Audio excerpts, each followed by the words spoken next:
La parole est à Madame la Première ministre.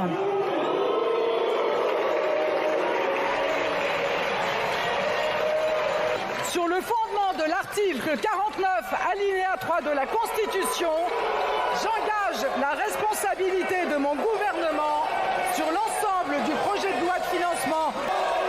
Madame la Première ministre, je vous remercie. Le 49.3. Ils l'ont fait. Et si vous voulez mon avis, en plus de déclencher un bordel monumental dans le pays, ce passage en force marque un événement capital. Macron, c'est terminé.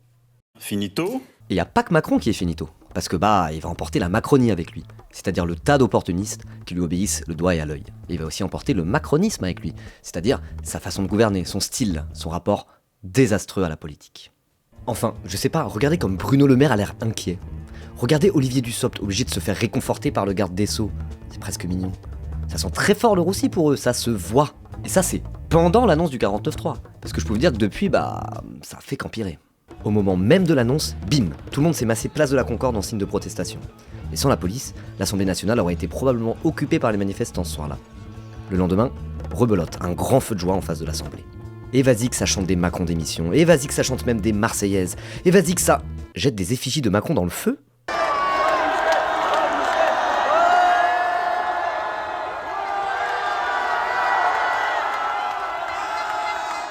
Ça peut paraître choquant comme ça, brûler l'effigie d'un président. Mais moi, perso, j'étais sur place, et franchement, je peux vous le dire, c'était bon enfant, festif. La foule n'était pas assoiffée de sang à ce moment-là, elle était assoiffée de justice. Faut dire que Macron, là, il abuse de ouf, on va pas se mentir. C'est littéralement un move de dictateur qui nous a fait là. Il chie sur la démocratie, il en a rien à branler, c'est un délire. Absolument personne ne voulait de sa réforme des retraites. Même un soutien du président de la première heure, même un authentique libéral comme Jacques Attali, s'était désolidarisé. Il a littéralement dit qu'on pouvait très bien financer les retraites en taxant les riches. C'est dire. Je pense pas qu'il fallait agir en priorité sur les retraites. Sur ces fameux 13 milliards qui manquent, est-ce qu'on aurait pu, selon vous, aller chercher cet argent ailleurs ? Moi, je les aurais cherchés dans les impôts sur les plus riches. Ça faisait déjà un bon mois que la bataille de l'opinion était remportée par ses opposants. Entre les millions de personnes dans la rue et les macronistes infoutus de défendre leur réforme moisie sur les plateaux télé, autant dire que la réforme était très impopulaire. Et je vais pas vous faire tout le résumé de ce qui s'est passé côté Assemblée nationale parce que... la flemme. En tout cas, ce qu'il faut retenir, c'est que côté institutionnel, côté Assemblée, c'est pas passé non plus. Aujourd'hui, on va plutôt s'intéresser au mouvement social, et surtout à la situation impossible dans laquelle s'est mis Macron, tout seul. Comme un con. Parce que là, depuis le 49.3, il a fait l'exploit de mettre tout le monde d'accord. Il a créé une véritable concorde nationale contre lui. Il suffit de regarder la télé pour voir à quel point le vent a tourné. Jean-Michel Apathy, c'est pas exactement un gilet jaune révolté ou un communiste révolutionnaire, par exemple. Et pourtant, il est d'accord avec moi pour dire que le quinquennat de Macron, Finito ? Vous pensez que son quinquennat est terminé ? Je ne vois plus qui, aujourd'hui, va aider le gouvernement au Parlement à voter ses projets. Je pense que c'est un peu stoppé, oui. Et là où ça devient vraiment intéressant, c'est qu'il n'y a pas qu'en France où il est cramé médiatiquement. La presse internationale s'accorde à dire que ce 49.3, c'est un abus de pouvoir, un déni de démocratie, et que Macron est un genre de petit tyran qui va jamais se remettre de cette séquence. Mais bon, les médias c'est une chose, mais je peux vous dire que dans la rue c'est encore un autre délire. Et là, petit disclaimer, je vais parler essentiellement de ce qui se passe à Paris. Et ce pour deux raisons. Premièrement, le centralisme à la française, héritage de l'influence jacobine au fondement même de la République, fait de Paris le lieu des bouleversements politiques depuis la fin du XVIIIe siècle. Deuxièmement, j'habite en banlieue parisienne, voilà. Les deux rassemblements place de la Concorde dont je parlais ont très vite été dispersés par la police. Vous avez sûrement vu les images. Et ces soirées à Paris ont donc vu les manifestations prendre la forme de manifs sauvages improvisés, avec incendie de poubelles et début de barricades. Et cette forme de manif a continué le week-end, tenant la capitale comme un petit air de révolution. Regardez-moi cette merveille, une manifestation spontanée dans le centre commercial de Châtelet, l'épicentre même du capitalisme si je puis dire. Voir des chants, des fumigènes, et Anas Kazib calmer un gars au milieu de tous ces magasins, ah là là, quel plaisir. Et les voir descendre jusque sur le quai de mon RER en chantant, quel bonheur. Franchement, c'est quoi cette ambiance dans la rame là ? On se croirait à une Coupe du Monde ?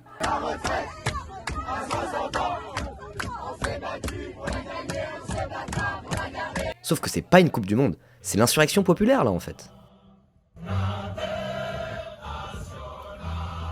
Cette forme de manifestation, ça fait un peu penser aux gilets jaunes, non ? Ce côté spontané, improvisé, insurrectionnel. Mais il y a une grosse différence par contre. Là, le mouvement part d'une base plus classique. Grève, manifestations, syndicats, tout ça. Et même le plus gros mouvement de grève et de manifestation depuis bien longtemps. Ce mouvement déjà massif est en train de se gilet jauner à toute vitesse. Et d'ailleurs, il y a des signes qui trompent pas. Le mec qui chantait « gilet jauné », Bah, il est revenu. Allez Macron, augmente les salaires, diminue l'âge de la retraite. Et il y a un autre gros point en commun avec les gilets jaunes dans l'histoire, la violence de la répression policière. Depuis l'activation du 49.3, on a vu des dizaines de vidéos de maintien de l'ordre violents. C'est le sbeul, et la police est à présent la seule chose qui retient les manifestants de venir littéralement chercher Macron chez lui.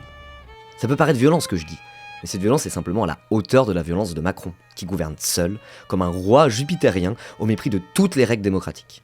Et je peux surtout vous dire que là, tout de suite, ce sont pas les manifestants qui sont violents malgré leur chant. Les actes de violence, ils viennent essentiellement des forces de l'ordre, qui se comportent par moments comme s'ils étaient les flics ripoux d'une dictature.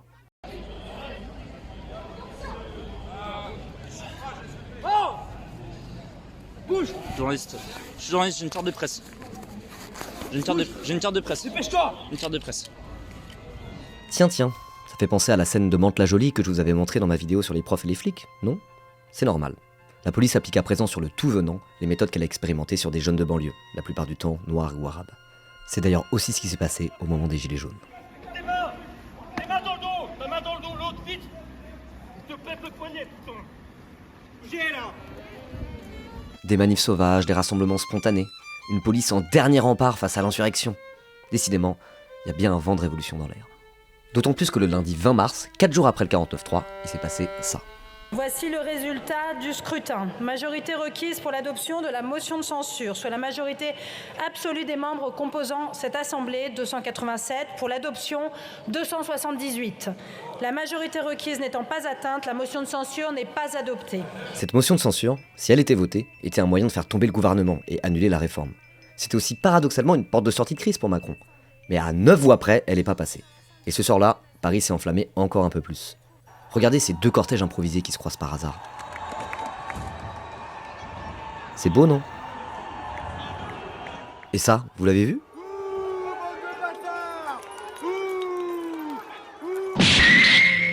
Impressionnant.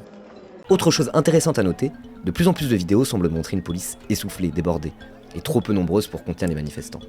D'autres vidéos, au contraire, montrent que la police est encore montée d'un cran dans la brutalité. Ça, c'est les rues de Paris. Mais dans l'opinion publique aussi, ça s'est enflammé un peu plus. On a même vu Seb Lafrite et Léna Situation donner leur avis sur Twitter ce soir-là. En tout cas, la réforme était passée. Le gouvernement de Macron semblait satisfait et nous ont fait comprendre que c'était fini. La démocratie parlementaire a gagné, on a gagné, vous avez perdu. Bossez 2 ans de plus et fermez bien vos gueules maintenant. Mais histoire de bien clarifier tout ça, au cas où on n'était pas sûr, Macron s'est fait interviewer à la télévision 2 jours après que son gouvernement survive in extremis. Et il nous l'a confirmé très clairement. Il nous chie allègrement à la gueule et continuera de faire comme il a envie de faire, quoi qu'il arrive. À vrai dire, il semble même satisfait de sa politique.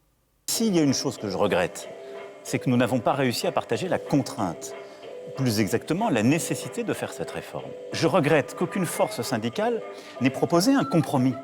Je constate qu'il y a aussi une tendance dans nos démocraties à vouloir s'abstraire du principe de réalité. Il y a des blocages, il y a des violences. Les violences, il faut les condamner. Je l'ai dit, ni les factieux ni les factions dans la République. On ne tolérera aucun débordement. On a fait beaucoup de choses. Jamais les smicards n'ont autant eu leur pouvoir d'achat augmenté depuis des décennies. On a créé plus des emplois industriels et on continue d'en créer. C'est le cœur de la bataille. Et donc ça suppose de faire quoi? D'assumer les choix fiscaux qu'on a fait pour les entreprises. Il faut plus de travail et plus de capital. Donc oui, on va continuer à avancer, à marche forcée. Je ne vis pas de regrets, moi. Je vis de volonté. Non mais sérieusement, comment être plus détestable avec ces 17 rides d'expression sur le front là, on dirait le bonhomme vert des zinzins de l'espace? Bordel, mais il fait exprès d'être le plus énervant possible ou quoi? C'est de la provocation que vous nous faites là, monsieur le président? Oui, peut-être.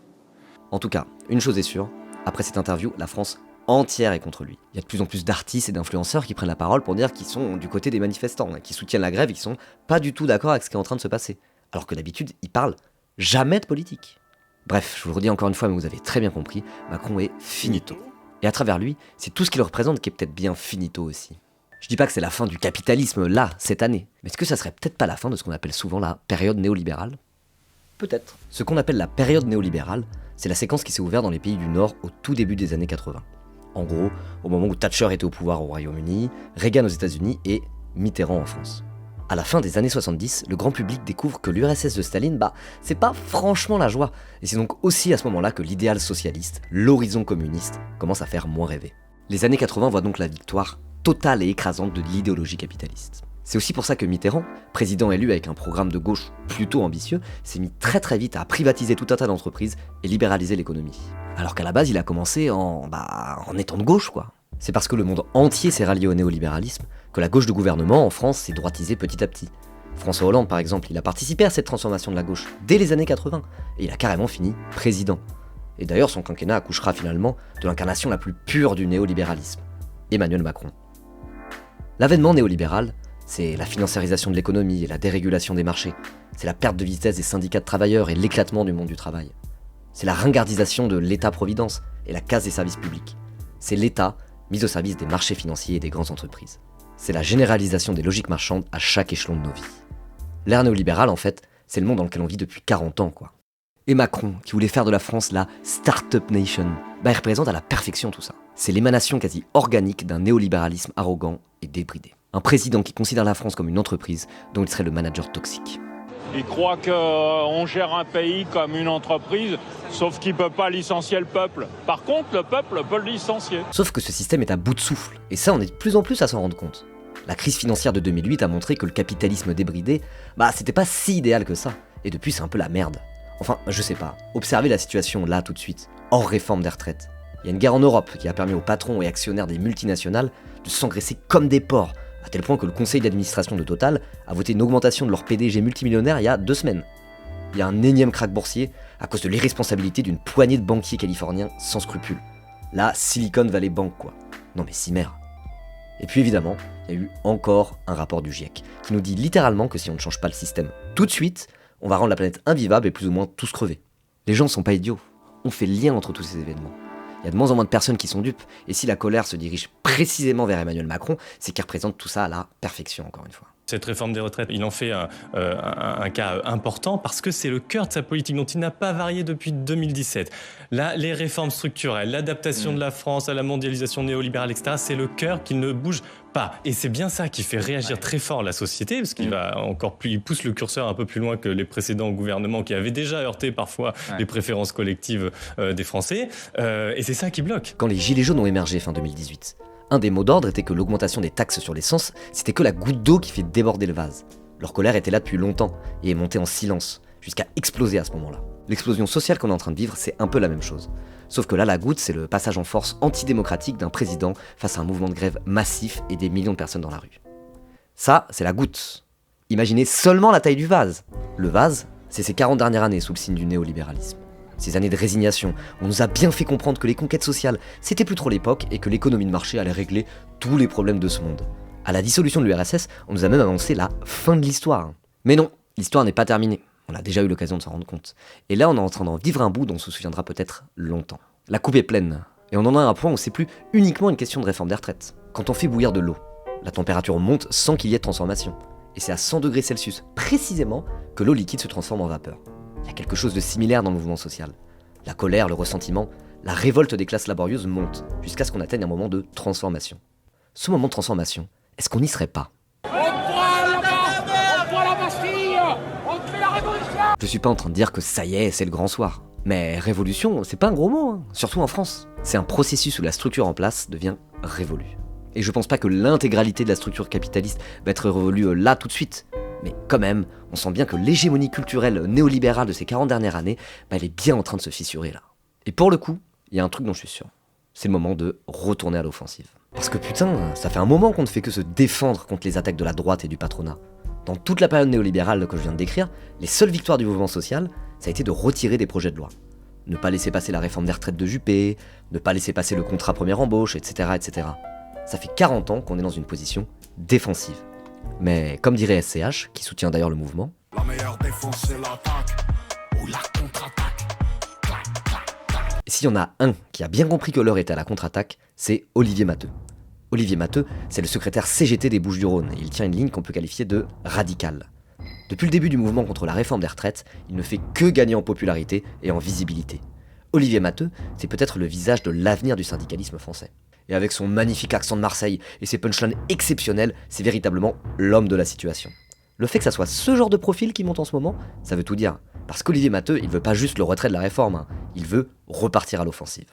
Camarades, on est à 2 doigts de les ruiner. C'est maintenant.